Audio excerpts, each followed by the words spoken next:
If you are 65 to 80, stop doing this immediately. You might think you are doing everything right.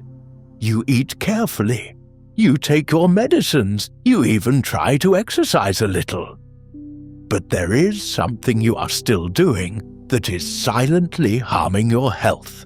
It creeps into your days without noise, without warning, like a slow poison that drains your life force. Most elders do not even see it coming. They accept it as normal, as a natural part of aging. But it is not.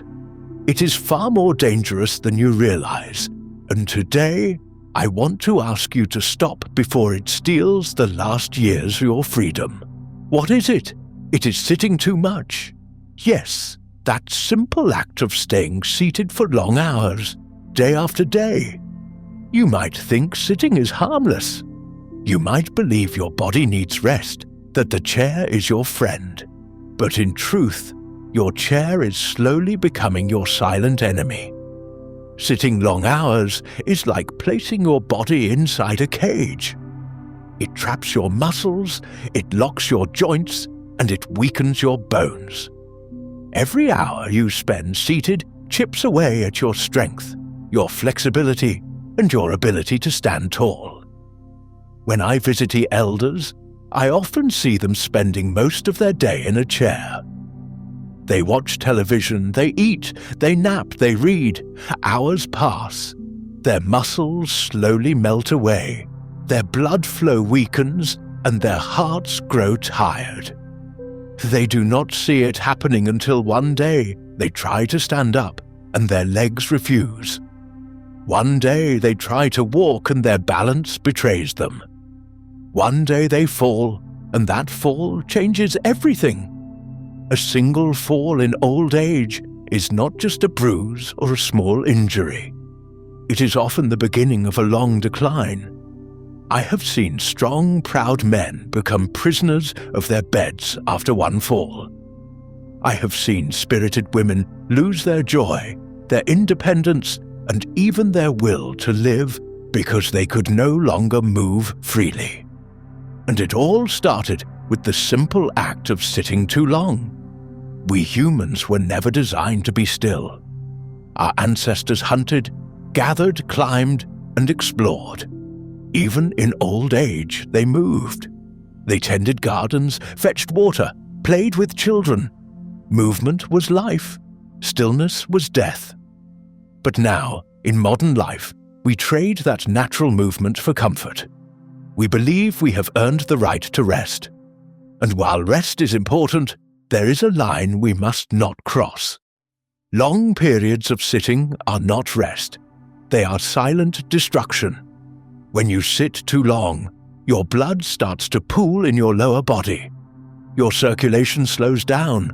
Your heart has to work harder to pump blood back up. Over time, this can increase your risk of blood clots, heart disease, and strokes. Your muscles, especially in your legs and core, begin to weaken. Weak muscles mean poor balance and a higher risk of falls. Your bones become less dense, more fragile, ready to break with the smallest impact.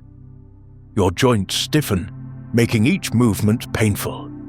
Even your mind suffers. Long hours of sitting reduce blood flow to the brain. You might start feeling foggy, forgetful, and depressed. Life begins to feel smaller, darker, and more hopeless. And all this because of a chair. I know it feels comforting to sit, especially when you are tired, when your joints ache, or when you feel lonely. The chair becomes your quiet companion. But the same chair that holds you today might betray you tomorrow. You might say, "But I am too old to move around now." That is not true. You are never too old to move. You might say, "But my knees hurt." Movement, even gentle movement, can actually reduce that pain. You might say, "I do not have energy." Movement will give you energy. It sounds impossible, but it is true. The less you move, the less energy you have. The more you move, the more life fills your body again. I have seen elders in their 70s and 80s who start with small steps. 1 minute standing every hour. A slow walk around the room. Light stretches by the window. Slowly, they regain confidence. Their muscles remember. Their hearts grow stronger. Their eyes shine again. They start greeting neighbors, tending plants, playing with grandchildren. Movement becomes joy again. Freedom returns. One gentleman I knew was 78. He had stopped moving almost completely after his wife passed. He sat for hours, day and night, lost in memories. His legs became weak, and he was afraid to stand. I encouraged him to start by standing up during commercials on television. Just stand, that is all. Slowly, he began walking in place. Then he walked to the kitchen and back. Months later, he was walking outside to feel the sun. A year later, he joined a local walking group. He told me, "I thought my life ended when I lost her." But movement gave me life again. Another woman I knew was 72.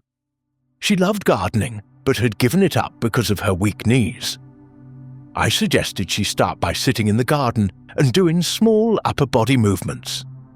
Slowly, she began to kneel again, then stand, then plant flowers. Her face glowed with happiness. She told me, "The garden saved me. Moving in the soil reminded me I am still alive." You see, movement is not just about muscles and bones, it is about spirit. It is about reclaiming your life. When you move, you tell your body, "I still belong to this world. I still have things to do, people to love, memories to create." If you are 65 to 80, you have already lived through so much. You have seen wars, losses, celebrations, births, and deaths. You have stories inside you that can fill 1,000 books. But those stories deserve to be shared from a standing position, from a body that moves freely and confidently. Do not let a chair silence your voice. Do not let stillness steal your joy.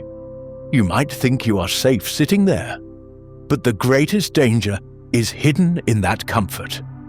The danger of losing your independence, your pride, your ability to choose how you spend your days. Start today.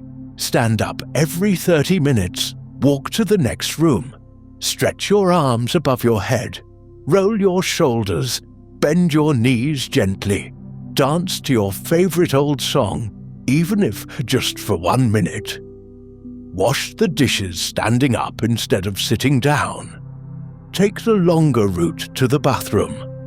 When you wake up in the morning, do a few light stretches before you reach for the chair.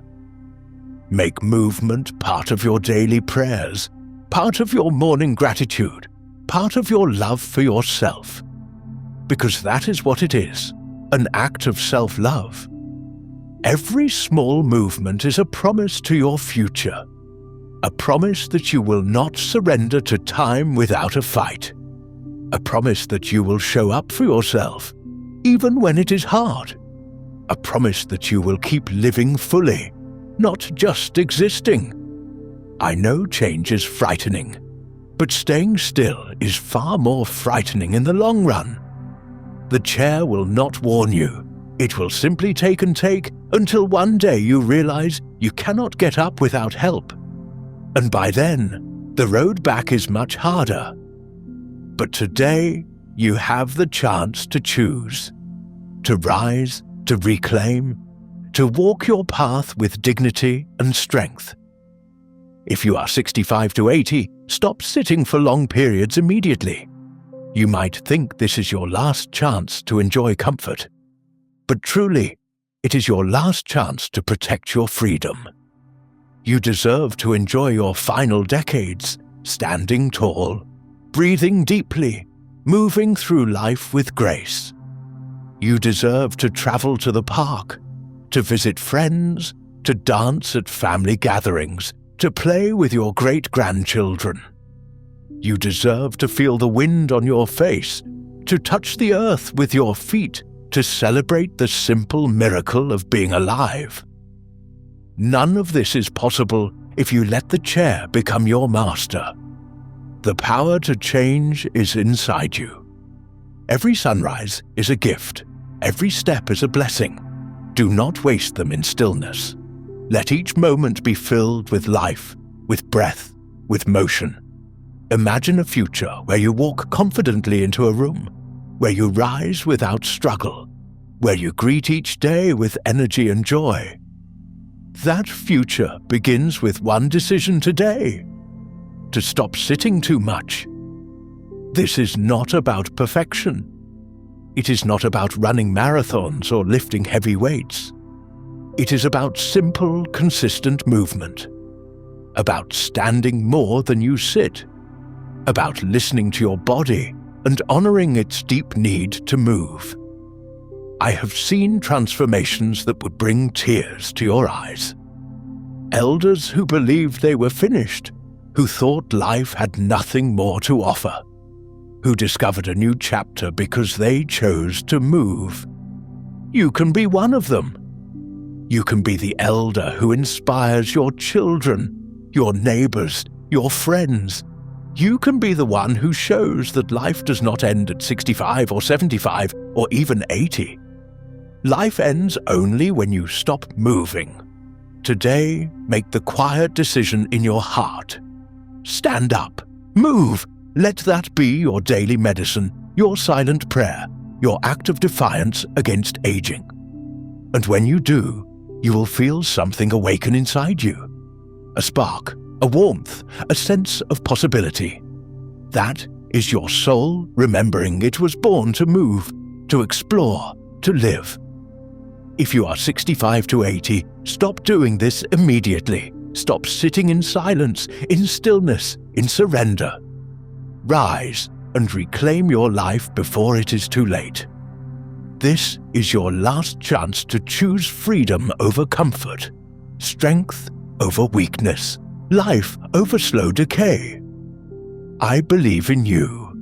I believe in the power that still lives in your bones, in your heart, in your spirit. Move now and watch how life moves back toward you with open arms.